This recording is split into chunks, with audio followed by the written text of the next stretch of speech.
నిజామాబాద్ జిల్లా బోధన్ పట్టణంలో శ్రీ ఏకచక్ర సేవా సమితి ఆధ్వర్యంలో ఏర్పాటు చేసిన 101 అడుగుల ఎత్తులో జాతీయ జెండాను జనవరి 26 గణతంత్ర దినోత్సవం సందర్భంగా స్థానిక నియోజకవర్గ శాసనసభ్యులు సుదర్శన్ రెడ్డి చేతుల మీదుగా ఆవిష్కరించడం జరిగింది. ఈ సందర్భంగా వారు మాట్లాడుతూ బోధన్ పట్టణంలో ఇంతటి గొప్ప కార్యక్రమం నిర్వహించిన ఏకచక్ర సేవా సమితి సభ్యులకు సహకరించిన ప్రతి ఒక్కరికి ధన్యవాదాలు తెలుపుతూ ఈ జెండా వల్ల పిల్లల దగ్గర నుంచి పెద్దల వరకు ప్రతి ఒక్కరూ జాతీయ సమైక్యతను కాపాడుతూ జాతీయ భావాన్ని పెంపొందించుకొని మనసులో నిలుపుకోవాలని అన్నారు. ఈ ప్రాంగణంలో ఏర్పాటు చేసిన వేదికపై పలు సాంస్కృతిక కార్యక్రమాలు అందరినీ అలరించాయి. ఈ కార్యక్రమంలో ఉర్దూ అకాడమీ చైర్మన్ తాహిర్ బిన్ హుందాన్, జిల్లా అధ్యక్షులు గంగాధర్, జిల్లా గ్రంథాలయ chairman Rajireddy, sub collector Vikas Mahato, ACP Srinivas, municipal chairperson Thummu Padmasharath Reddy, AMC chairman Sandhya Damodar Reddy, Ekachakra Seva Samiti అధ్యక్షులు మహేష్, ఏకచక్ర సేవా సమితి సభ్యులు, పలువురు ప్రముఖులు, విద్యార్థులు, ప్రజలు తదితరులు పాల్గొన్నారు.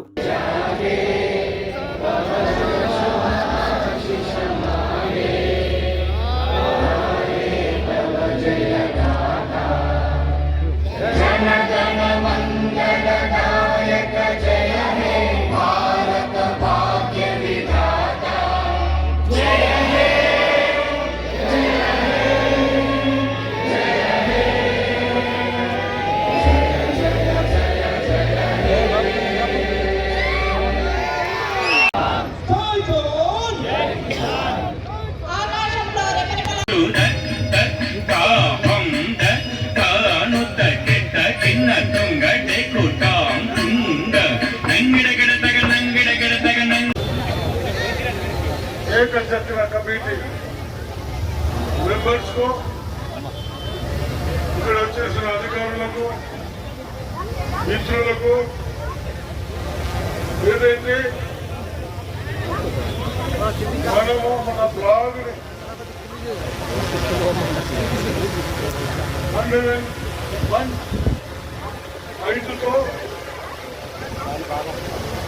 మన భారతదేశాన్ని బ్లాగ్ని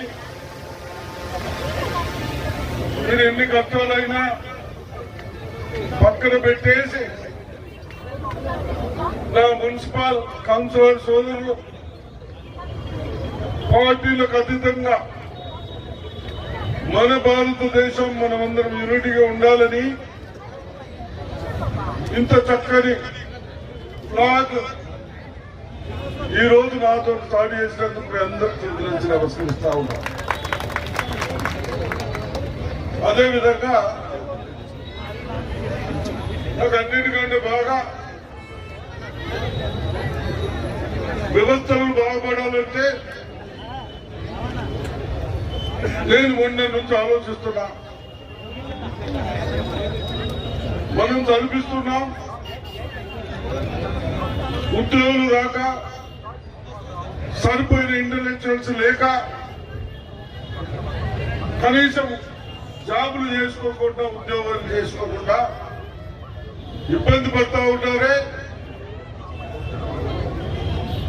మన ముఖ్యమంత్రి గారు రేవంత్ రెడ్డి గారు వచ్చిన తర్వాత ఈ రోజే ప్రారంభం చేస్తున్నా. నా అక్కలు, చెల్లెళ్ళు, చిన్నవారు అందరం మనుషులమే. గుడ్చలో పూరి గుడ్చలో ఉన్న వాళ్ళకు కూడా ఇవ్వాలి. ఈ రోజు ఇప్పుడు 1 o'clock నుంచి ఆ ప్రోగ్రాం స్టార్ట్ చేసుకుంటున్నాం. ఒక్కొక్కరికి 5 లక్షలు ఇచ్చుకుంటూ ఇల్లు కట్టుకునే కాంట్రాక్టులు లేకుండా ఇల్లు కట్టుకునే విధంగా ప్లాన్ చేసుకున్నాం. అదేవిధంగా అన్నిటికంటే ఎక్కువ నాణ్యత విద్య. ఏదో చదువుతున్నాం అంటే చదువుకున్నాం, అది ఉపయోగపడదు. చదవాలి, బ్రెయిన్ రావాలి, పని చేసే విధంగా ఉండాలి. మరిన్ని అప్డేట్స్ కోసం మా ఛానల్ని సబ్స్క్రైబ్ చేయండి.